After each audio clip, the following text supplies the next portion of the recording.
मैंने अपने मुल्क का कोना कोना देखा और मैंने जिन गाँव के और शहरों के नाम कभी सुने नहीं थे वहाँ भी जाके हुजूर का जिक्र पाक करने की अल्लाह ने मुझे तौफीक अता की। मेरा तजर्बा बदला, मेरी सोच बदली, मेरा जहन बदला। इस साल भी महफिल मिलाद में जहां मुझे गुफ्तगू करने का मौका नजर आया और जैसे ही मैंने यूं करके मजमे पे नजर डाली ना, मुझे जवान ज्यादा नजर आए, मुझे स्याह दाढ़ी वालों के अंदर जज्बा ज्यादा नजर आया, मुझे उनकी जवान आंखें हुजूर की मोहब्बत में भीगी हुई दिखाई दी। मुझे उनके चेहरों पर जब हुजूर का नाम आता है तो मिल्लत के जवान के चेहरे पर एक अजीब तवानाई, एक अजीब सा जज्बा और उनकी आंखों में खूबसूरती का एक मैंने अजीब सा रंग देखा और मैं ये समझ गया कि यार नहीं, ये तो नहीं ना हो सकता कि ये सौता कभी खुश्क हो जाए। बहुत पुराना मैंने किसी सूफी का शेर पढ़ा था, मुझे पसंद भी बड़ा था और वो मैंने अपनी जिंदगी में जब जब उसको अपनी जुबान से अदा किया वो मेरे दिल में घर करता चला गया।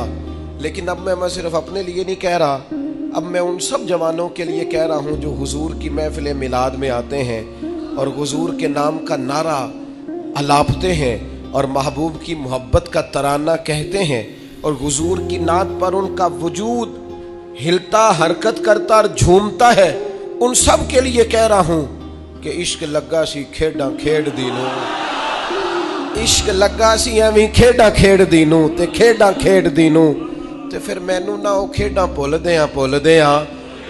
गईयां। मैं ते कज्जल पाया सी यार दे वेखणे नू, फिर ओदी याद च रोंदियां ही डुल गईयां।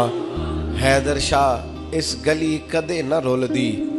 पर हुन रुलदी रुल गईयां। मैं एक महफिल में सीढ़ियां चढ़ रहा था तो मैं, वो नौजवान बहुत ज्यादा लपक रहे थे और प्यार कर रहे थे और अपनी मोहब्बत का इजहार कर रहे थे, तो मैंने अपने दोस्तों को देखा उनको संभालते हुए और महफिल का नज्म कायम करते हुए।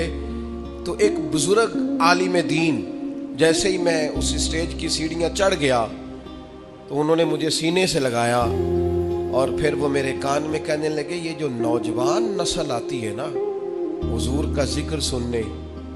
ये बेमौसमा फल है, बेमौसमा, कहने लगे ये बेमौसमा फल है और फरमाने लगे ये जो बेमौसमा फल होता बड़ा कीमती है, ये कीमती फल होता है, इसकी हिफाजत होनी चाहिए, इनके जज्बात को खूबसूरत रास्ता देना चाहिए, इन लोगों के लिए हमें अच्छी राहों का तयन करना चाहिए, इनको खूबसूरत ठंडा पुरवकार और वज़ादार माहौल हमें फराहम करना चाहिए।